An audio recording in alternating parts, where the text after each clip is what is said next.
माननीय सदस्य श्री हनुमान बेनीवाल जी। धन्यवाद सभापति जी। सदन में आज आपदा प्रबंधन संशोधन विधेयक की चर्चा हो रही है। विधेयक के उद्देश्य के बारे में मेरे से पूर्व पक्ष विपक्ष के माननीय कई सांसदों ने अपनी बात रखी। आपदा प्रबंधन, जिसे मूल रूप से संस्थागत तंत्र आपदा प्रबंधन योजना और आपदा प्रभावों को रोकने के क्रम में आप ये बिल लेके आ रहे हैं। मंत्री जी यहाँ विराजमान हैं। मंत्री जी, ज़्यादा अच्छा तो ये रहता कि आपदा को लेके कई बार चर्चा भी हाउस के अंदर हुई। अच्छा होता कि आप तमाम सांसदों से एक राय लेते और उसके बाद एक ऐसा बिल लेके आते कि हम प्रत्येक उस व्यक्ति को आपदा के समय जिसको जिस चीज़ की आवश्यकता है वो सारी आवश्यकता मुहैया करवा सकें। ये मेरी मांग है मंत्री जी। आप प्रत्येक एमपी से राय लें। उनके अलग अलग आपदाएं होती है, कहीं बाढ़ आती है, कहीं सूखा पड़ता है, कहीं अतिवृष्टि होती है, कहीं ओलावृष्टि होती है, कहीं भूकंप, कहीं सुनामी। तो अपना देश जो विभिन्न संस्कृति के अंदर बसता है, विभिन्न हमारे पहाड़ पर्वत से लेके मैदानी इलाके, रेगिस्तानी इलाके, तो अलग अलग समस्याएं हर स्टेट की है। तो इसमें मेरा आग्रह आपसे रहेगा कि प्रत्येक सांसद से आप राय लेते तो निश्चित रूप से इससे और कुछ निकल के आती और ज़्यादा लोगों को राहत मिलती। सरकार की SDRF नॉर्म्स के तहत प्रदान की जाने वाली सहायता राशि की तरफ आपका ध्यान आकर्षित कराऊंगा मंत्री जी।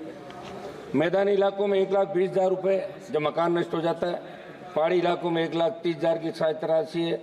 सब कुछ जिसका उजड़ जाता है वो 1,20,000 और 1,30,000 में कुछ नहीं कर पाता। मेरी मांग रहेगी कि कम से कम 10 लाख या 15 लाख रुपए इसके लिए राशि तय की जाए। मंत्री जी, किसी कारण से किसी के घर में झोंपड़ी के अंदर आग लगती है तो उस नुकसान की भरपाई के लिए कोई ठोस प्रावधान आग के इसके अंदर नहीं है।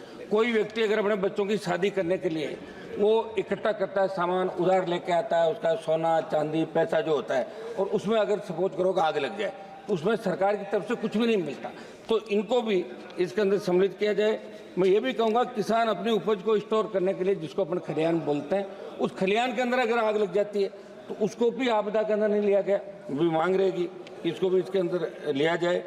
आप कपड़ों पर दे रहे हो 2,500 रुपये, आप दे रहे हो न्यूनतम 75% भुगतान सरकार करे। ये मेरी मांग है कि जितने उसकी नुकसान हो इसका आकलन करा के और उसको अधिकतम राशि उस व्यक्ति को मिले। अतिवृष्टि या बाढ़, अकाल, शीतलहर या लू से भी लोगों को भारी आर्थिक नुकसान उठाना पड़ता है। इस समझ में भी आप करेंगे।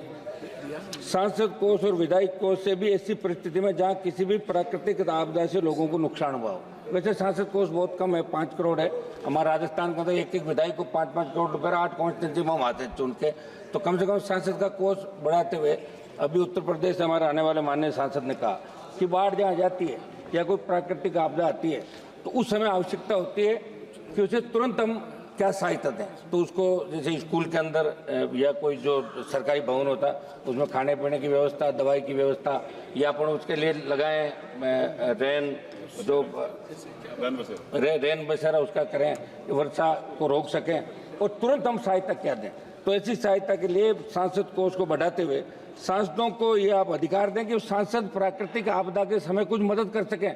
लोग हमारे पास आते हैं, मदद नहीं कर पाते, तो इसके अंदर आप प्रावधान करें और सांसद के ESP बढ़ाएं। SDRF NDRF के नॉर्म्स के अनुसार मदद करने की सिफारिश करने के अलावा कुछ नहीं कर सकते। इसलिए आपसे हमारी गृह राज्य मंत्री जी जो बहुत ज़्यादा ध्यान भी रखते हैं हर व्यक्ति का, हर सांसद का, तो आप इस विशेष रूप से इस बात का ध्यान रखेंगे कि लोग हमारी तरफ देखते हैं और हम सरकार की तरफ देखते। 1 मिनट था, बातों समाप्त करने कंप्लीट कर ली, कंप्लीट। हाल ही में अग्निशमन सेवाओं के आधुनिकीकरण से जुड़ा मेरा सवाल था, जिसके जवाब में गृह राज्य मंत्री जी ने कहा कि अग्निशमन सेवा राज्य का विषय और अनुच्छेद 243(ब) के तहत भारत के संविधान की 12वीं अनुसूची में एक नगर पालिका कार्य के रूप में सम्मिलित किया गया। मैं गृह मंत्री जी से मांग करूंगा कि ग्राम पंचायतों का अधिकार। धन्यवाद माननीय सदस्य। 1 मिनट समाप्त कंप्लीट करिए प्लीज। 1 मिनट नहीं हुआ अभी तो, हम सब 1-2 चर्चा मिनट होते हो।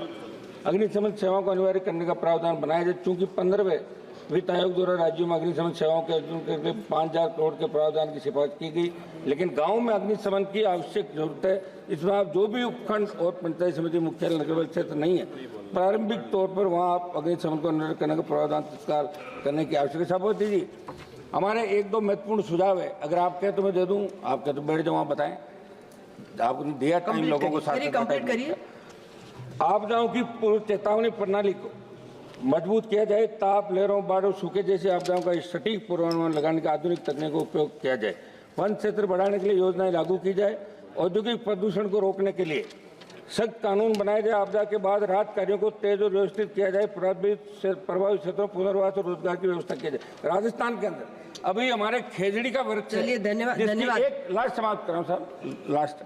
खेजड़ी के वृक्ष की अंधाधुंध कटाई चल रही राजस्थान के अंदर। बहुत से लोग आंदोलन करें। खेजड़ी हमारी जीवन धारा है राजस्थान की, मध्य प्रदेश की।